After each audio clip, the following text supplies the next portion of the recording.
The first test of Denver's reconfigured team is just days away, and it's not going to be an easy one. Denver at Seattle on Monday Night Football is around the corner, and you've got your preview. This is the MHR Newsroom, the latest of what's going on in Broncos country.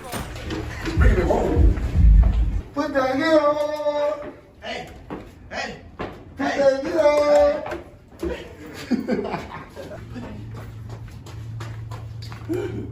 Hey Broncos country, I'm Lori Lattimore-Volkman, and this is the RoundUp. The Broncos will be playing in primetime to kick off week 1, and they will be doing so on the road at one of the toughest places to play in the NFL, Lumen Field, home of the Seattle Seahawks. Not to mention, Russell Wilson will be returning to his old stomping grounds and facing the coach who apparently thinks he can win just as much with Geno Smith or Drew Lock as he could with Wilson. I'm really excited about this team. I love the makeup. I love the way that they've come together from way back when. I love the leadership. I love the speed. I love our style in all aspects. And now we need to go out and show it and live up to that. What the expectations are. And so my expectations are very high. We've been averaging 10 wins a year for the last 20-something years. You think I could think anything different than that? I don't see any reason my expectations should change at all. I don't care what anybody says. Wilson is also downplaying the drama of the return and of course had good things to say about his former team. I think first of all, my experience in Seattle was one of a kind. 10 years, I couldn't imagine those years not being in my life, and how special they were, and how many games we won, and how many amazing thrillers, and just Super Bowl we won and everything else. So I'm going to think about all those memories and everything else, and the joy of that and the gratitude of that. But that doesn't mean Wilson isn't locked in to beating the Seahawks on Monday night. We got a football game to play, so I'm excited to just get out there and play again. I love this game.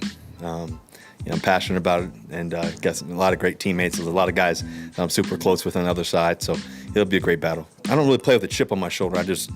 I play the game with understanding that, one, I always want to play with gratitude and joy. Number two is that, for me, I set the standard for myself. Nobody else sets it for me. So you want to, every time you step on the field, in the practice field or whatever it may be, that is the standard. You want to be the standard. Broncos' new head coach, Nathaniel Hackett, is also really looking forward to the test. But he likes to remind local media that this is not his first rodeo. No, this isn't my first game. He's still calling the plays and still going through, the same process you go through throughout the week. There's just a couple other people you got to talk to without the week. But, in the end, it's a football game. In the end, it's about your preparation. Once you prepare the whole week and you feel great about it, then you're on autopilot and ready to make adjustments if you need to. One of the coach's main preparations this week is handling Seattle's defense, arguably the best part of the Seahawks team. With a strong secondary and some big guys up front, namely former Bronco Shelby Harris, the Broncos offense will have a lot to contend with. Looking primarily at the defense up to this point, they're a very good defensive football team. They've got some huge human beings up front with a lot of experience. We all know Shelby. Shelby's a really good player.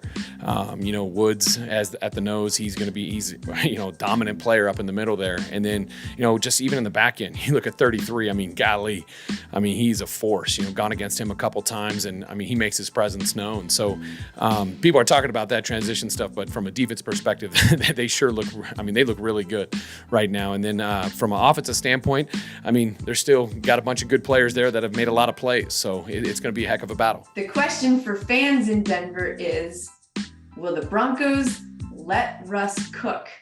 Something his former coach didn't like to do.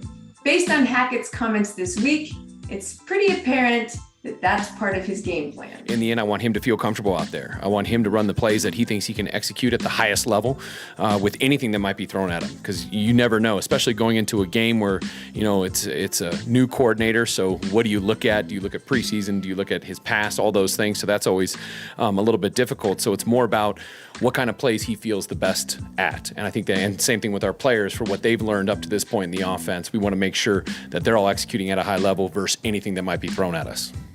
As for the Broncos defense, going after Geno Smith is not the same challenge as going after Russell Wilson. but they still have DK Metcalf and Tyler Lockett to contend with, making this a great test for Justin Simmons, Patrick Surtain, and the rest of the secondary to bottle those guys up. For you guys as a secondary, what type of challenge does DK Metcalf, Tyler Lockett provide for guys that can stretch you vertically and also across the field? How does that put a little bit of pressure on the defense?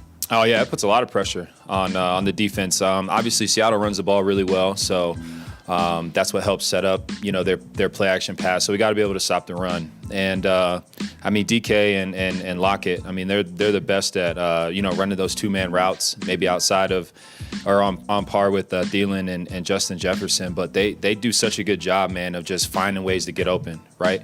And we've seen that for so many years, and everyone knows going in there, got to eliminate the big plays with DK and Lockett, and in some way, somehow, they always find a way to squeeze a shot in. And so that's going to be a challenge for us in the secondary. A lot of communication. I talk about that week in and week out.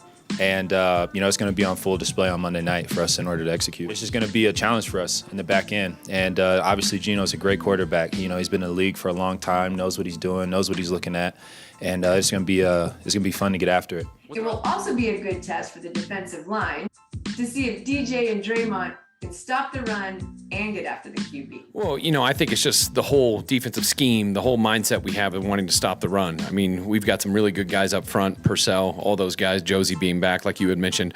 They're gonna have to stop the run. It's a challenge for them to be able to stop number 20 and that whole offensive line. They're very good run blocking, very good run blocking offensive line, and very well coached. And so we just have to step up to that challenge because we know that's what they're going to do. What is the key to slowing down Penny or stopping Penny in their run game? Yeah, first and foremost, we got to be able to tackle him. He shows, throughout all his past that he can break tackles.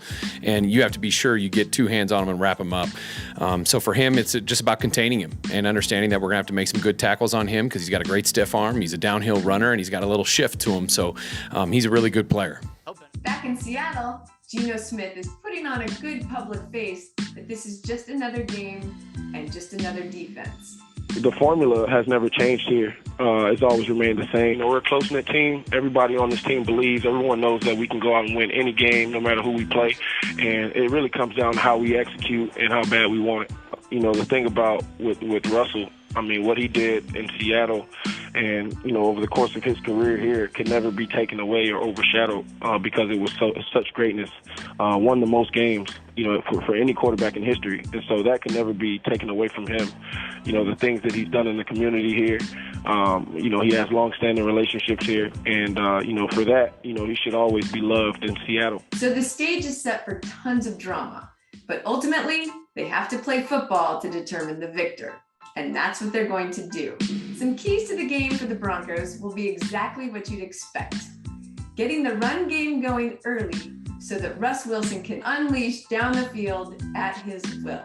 And then, of course, it will be up to the defense to keep those receivers from getting the better of our secondary. Personally, I would love nothing more than the offense to run up the score. I don't know, like 43 points perhaps. But the likelihood that this offense comes out firing on all cylinders from the get-go is a little much to ask, given that they haven't played in a live game yet, and all the drama surrounding playing at Seattle, Russ Wilson's former home. But I do expect this offense to gain its footing early and make some noise. As Cortland Sutton said during training camp, but we'll find out in a few days. If nothing else, there should be great fireworks and a lot to talk about on Tuesday. So, I think there is excitement, but for us, we still have a job to do. So I think it's kind of controlling that excitement and understanding, hey, we're allowed to be fired up and excited, but it's a marathon, and we have to be sure we're going out there and executing every play. Now, while Denver is preparing to launch what is hopefully another championship season, they also spent some time this week looking back at the most recent one in 2015, because former Broncos wide receiver Emmanuel Sanders is choosing to hang up his cleats, and he's doing so as a Bronco. Proud to stand up here before you guys and say that I chased down that dream and it was one hell of a ride. I'll never forget hoisting that Lombardi trophy and riding on that fire truck next to my son and Demaryius Thomas during the parade with 1 million people in attendance. That was one of the best days of my life. The memories in this building I will cherish forever. Sanders was one of the more underrated free agent signings in 2014 when John Elway went out and put together some of the final pieces of his Super Bowl winning defense. But Sanders brought a new dimension for Peyton Manning to the high-flying Broncos offense, and even kept the offense above water after Manning's retirement. Proof that Sanders is an elite wideout is that he gained over 1,000 yards, even with Trevor Siemian as his quarterback. But of course, his greatest contributions came in tandem with Demaryius Thomas, his teammate and friend, during that 2015 run that saw Denver host the Lombardi for a third time.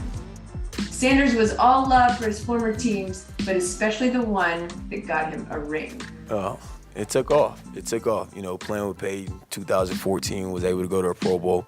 2015 went to the Super Bowl, and then he retired. And it was tough, but still had some good years around here with Trevor Siemian. 16 went to the Pro Bowl, but 14 and 15, I think, you know, when I touched down in this city was already on fire. You know, in 2013, they had one of the most prolific offenses in the history of the NFL, you know, so I knew what I was going to be able to do, but coming here in 14 with the key, TJ Ward, DeMarcus Ware, that free agency clash, I mean, you got to think we were sitting around playing dominoes, having the time of our lives, but winning games. I mean, it was some of the best years of my life, if not, you know, or my career, if not the best. So those times and those moments I'll never forget. I'll always cherish those times. In his first 2 years with Denver, Sanders had over 1,000 yards, nearly getting 1,500 his first year. And he and Demaryius Thomas combined for over 3,000 yards, one of the few wide receiver tandems to ever do that.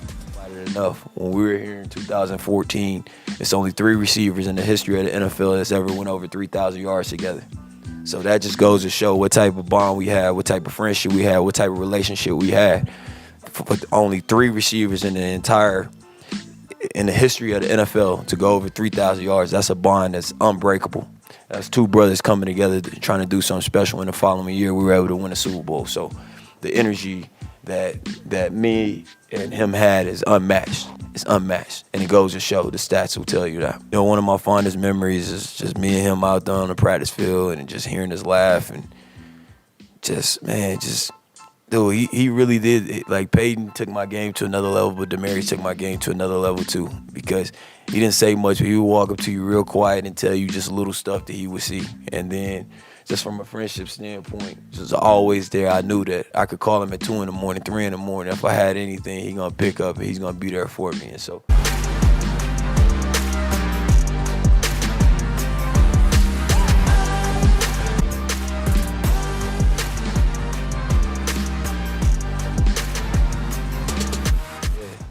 5'11", 175 pounds. There's not too many cats that's like me. There's not too many cats that's like me. I'm different. Truthfully, pound for pound, I feel like I'm the champ. Pound for pound.